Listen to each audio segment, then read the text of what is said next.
छात्रा के माध्यम से कल हम लोगों ने 7 तत्वों के सिद्धांत की चर्चा सायंकाल की कक्षा में समझी थी। तब इसे कहते हैं, ये बात कल आई थी, आज मीटिंग में बताया। अच्छा माँ उस विषय में हमको ये बताया कि तत्व जो है तद्भावम तत्वम या उसी परिभाषा। देखिए, कई लोगों के प्रवचन सुनने से निखार आता है, अनेक अंश से सिद्धांत समझ में आते हैं, बड़ा लाभ होता है। ये संशय रहने से हानि भी हो सकती है। अगर किसी भी श्रोता को मन में संशय रहे तो उन्होंने ऐसा बताया था, आप ये बता रहे हैं ये सही है या वो सही है, तो वो संशय हमारे लिए लाभदायक नहीं है। एक ही विषय को, एक ही परमात्मा को आचार्य भगवंतों ने अलग ग्रंथों में अलग अलग प्रकार से कहा है, लेकिन सबका आशय एक समान ही होता है। शब्द बदल सकते हैं लेकिन आशय पढ़ना चाहिए। कल बात आई थी तत्व किसे कहते हैं, तो आचार्य गुरुदेव ने न्याय समुच्चय ग्रंथ की गाथा 765 में कहा है, तत्वम तत्व सहावम, अर्थात वस्तु के स्वभाव को तत्व कहते हैं। उसके स्वभाव को, उसके माने जिसकी चर्चा चल रही है उसके बारे में आश्रम तत्व। तो आश्रम तत्व की परिभाषा क्या होगी? आश्रम तत्व की परिभाषा होगी जिससे आश्रम जाना जाए वो आश्रम तत्व। मन तत्व क्या है? जिससे बंध तले का ज्ञान हो, बंध तत्व। जीव तत्व क्या है?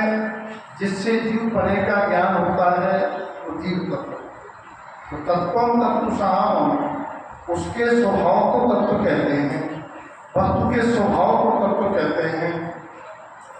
हम आपसे पूछें, एक याद रखने योग्य कॉमन वर्ड तत्व को व्याख्यापित करने के लिए एक कॉमन शब्द है, याद रखने योग्य, वस्तु स्वभाव। वस्तु स्वभाव याद रखना है। जब वस्तु स्वभाव की बात करेंगे तो तब किसी ने पूछा था कि फिर स्वभाव और गुण में क्या अंतर? गुणों के समूह को द्रव्य कहते हैं, तो गुण में और स्वभाव में क्या अंतर? आप वस्तु का स्वभाव कह रहे हैं और वहां कह रहे हैं गुण के समूह को द्रव्य कहते हैं। गुण स्वभाव में क्या अंतर? तो दोनों में अंतर समझ लीजिए। गुण, द्रव्य के गुण दो द्रव्यों में स्वभाव विभागु परिणमन करते हैं। तो गुणों में परिणमन होता है, उसे पर्याय कहते हैं, और वो दो द्रव्यों के गुण स्वभाव विभागु कार्य करते हैं। लेकिन तत्व में जो स्वभाव है वो सदाकाल एक समान रहता है। ये दोनों में अंतर है। वस्तु का जो स्वभाव है वो कभी नहीं बदलता। जैसे जीव है तो जीव कभी अचेतन नहीं होता, जीव हमेशा चेतन रहेगा, चाहे वो जीव किसी भी पर्याय में हो, चेतन रहेगा। जबकि ज्ञान गुण है वो कभी व्यवहार ज्ञान बच सकता है, कभी सामयिक ज्ञान बच सकता है। तो वहाँ चेतना को कहा है, जीवत्व को कहा है, उपयोग को कहा है तत्व में। तत्व में जीव तत्व की बात करेंगे तो जीव तत्व किसे कहेंगे? जो त्रिकाली है। जीव तत्व के क्या है? जो त्रिकाली है। त्रिकाली माने जीता था, जीता है, जिएगा और चेतना लक्षण वाला है, उसी को कह सकते हैं उपयोगवान। उपयोगवान, उपयोगो जीव लक्षण। या तो उपयोगवान कहेंगे, चेतना लक्षण वाला कहेंगे, या जीवत्व कहेंगे, कुछ भी नाम दे दें। जीवत्व लिखते हैं तो भी सही है, उपयोग लिखते हैं तो भी सही है, चेतना कहते हैं वो भी सही है। और त्रिकाली माने जीता था, जीता है, जिए रहे, जीव तत्व का लक्षण। उपयोग को हम देखना जानना भी कहते हैं। जो देखने जाने वाला है वो जीव तत्व है। अजीब तत्व क्या है? जिसमें देखना जानना बना नहीं है, वो अजीब तत्व है। और आश्रय तत्व क्या है? आश्रय तत्व माने जिससे कर्म के आश्रय होने का स्वभाव है। जो कर्म आने का स्वभाव है वो आश्रय तत्व है। वो दो में पाया जाता है। उपादान रूप से वर्गाओं में पाया जाता है, निमित्त रूप से जीव में पाया जाता है। क्योंकि कर्म में अगर कर्म रूप होके आने की शक्ति नहीं होती तो फिर किसी की हिम्मत नहीं थी कि वो कार्य करा देता। जिसमें कर्म रूप होने की शक्ति नहीं होती वो वर्गणाएं कर्म नहीं हो सकती। तो वर्गणाओं को कर्म रूप होकर आने की जो शक्ति है, स्वभाव है, वो उपादान रूप से उद्गत का आश्रय तत्व। उसमें जो निमित्त बनता है वो जीव का विभाव भाव। यदि जीव का विभाव भाव निमित्त न बने तो कोई ताकत नहीं है कर्म आए। तो आश्रय तत्व का जीव का विभाव भाव और कर्म में कर्म रूप होकर आने की शक्ति, ये आश्रय तत्व। बद्ध तत्व क्या है? कर्मों का आत्म प्रदेशों के साथ संश्लेष संबंध प्राप्त होने की शक्ति। दो प्रकार से आने का है।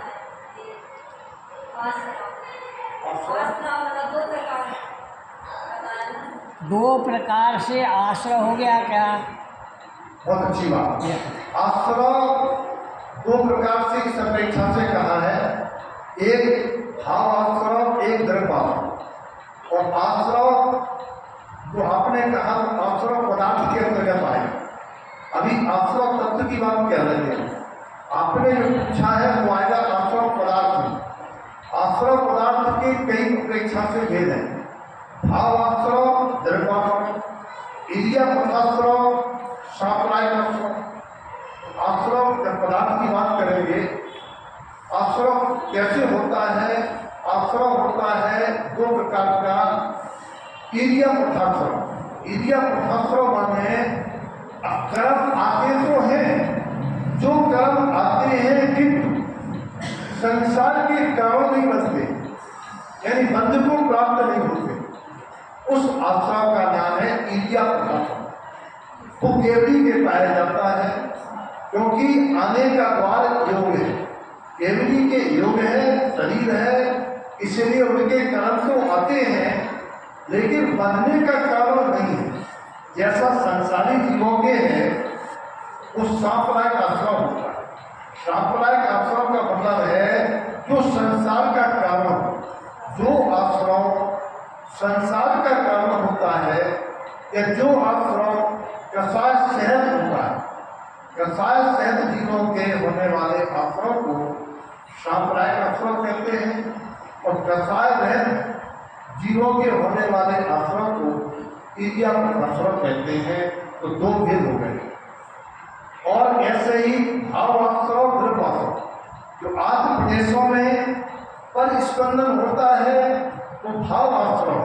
तो आत्म प्रदेशों के परिस्पंदन के निमित्त से जीव के जो मन चला, वचन चला या शरीर से पवन चला, वो द्रव्य योग, द्रव्य आश्रय। तो एक भावाश्रय, एक द्रव्याश्रय योग की अपेक्षा से। और जे बंधने न बंधने, संसार न संसार की अपेक्षा से मीडिया प्रकाशराव और सांप्रदायिक आश्रम के भेद भी अपेक्षाओं तक है। कहीं संसार प्रकार से है, कहीं बहादुर प्रकार से है। बंध के हेतु कहे गए हैं तत्वसूत्र की 8वें अध्याय में, वहाँ 5 दरवाजे कहे गए हैं। और जो योग कसाय योग कहे गए हैं 4 दरवाजे कहे गए। अपन को ये समझना है कि हमारे कितने दरवाजे खुले हैं। बुद्धदेव कहते हैं संसार को आवे जावे, हम संसार छुड़ावे। हम संसार छुड़ाने के लिए उपदेश दे रहे हैं। क्या उपदेश दे रहे हैं? एक दरवाजे देवावम ऐसा सूत्र है सर्वपाणी ग्रंथ। ये दरवाजे देवावम निज हेर बैठो नहीं तो नाल करो। ये दरवाजे बंद कर दो। अपन बच्चों से कहते हैं भैया बहुत आंधी आ रही, दरवाजा बंद कर दो। ऐसी आचार्य कहते हैं संसार में आग लगी है, संसार कर्मों से झुलस रहा है, उनको भैया निज हेर बैठो, चुपचाप घर रहो और से मत बोलो, मत उलझो, मत किसी की ओर निहारो, किसी से उम्मीद नहीं करो, अपेक्षा नहीं करो, चाहो नहीं। ये गुरुदेव का कल्याणकारी उपदेश था। आपका अभिप्राय मैंने इतना समझा। आपके क्योंकि धर्मगति घुटेला में अनेक साधक आते हैं, अनेक साधकों के परिचय होते हैं। आपने इन 2 भेदों के अलावा कोई तीसरा भेद आपके संज्ञान में हो, खुलासा करना चाहें उसको भी अपन चर्चा कर सकते हैं। ये समझ में आया, यही अभिप्राय था आपका कि दूसरे वर्ग एक 2 प्रकार जब आश्रम भाव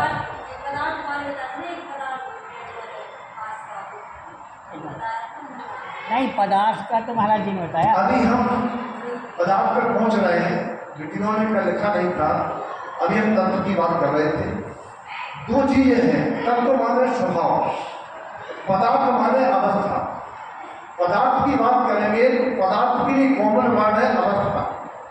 जैसे जीव तत्व माने जो अतीन्द्रिय है, अशरीरी है।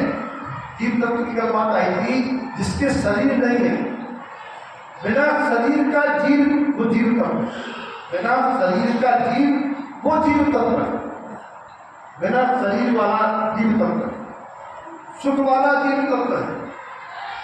जीव तत्व माने जीवित रहने वाला जीव तत्व है, चेतना वाला जीव तत्व है। जीव का जो स्वभाव है, जीव को जीव बनने से जानना जीव तत्व है। पदार्थ क्या है? जीव की अवस्था, जीव की अवस्था को पदार्थ 2 प्रकार से कहा जाएगा कि हम पहुंचते हैं पदार्थ पर।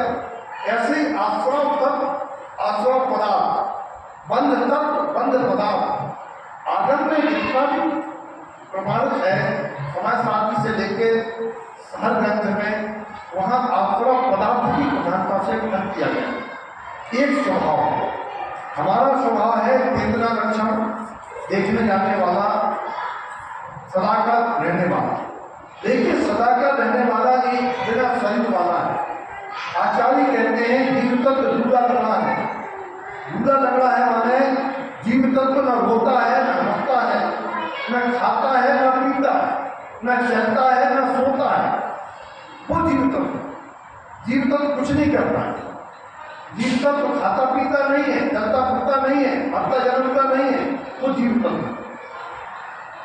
अब जीव पदार्थ क्या है? जब जीव तत्व के साथ 2 पद लग जाते हैं, 2 पैर लग जाते हैं। कौन से पैर? पुण्य पाप के। जो जीव तत्व के साथ पुण्य पाप के 2 पैर लगे हैं, पुण्य पाप के पैर के कारण ये जीव तत्व शरीर के साथ संसार में और मुक्ति में बिना शरीर के है, वहां पुण्य पाप नहीं है। इसीलिए 7 तत्वों में पुण्य पाप जोड़ने से संख्या 2 पदार्थ की हो जाती है। पदार्थ अलग चीज है, जीव पदार्थ अलग चीज है, जीव तत्व अलग चीज है, जीव तत्व अलग चीज है। 4 प्रकार से समझना है। जो लूला लंगड़ा बिना शरीर का है, सत्ता क्या रहने वाला है, चेतना रक्षण वाला है, सुख स्वरूप है, वो जीव तत्व। अजीव तत्व क्या है? जो देखने जाने वाला है।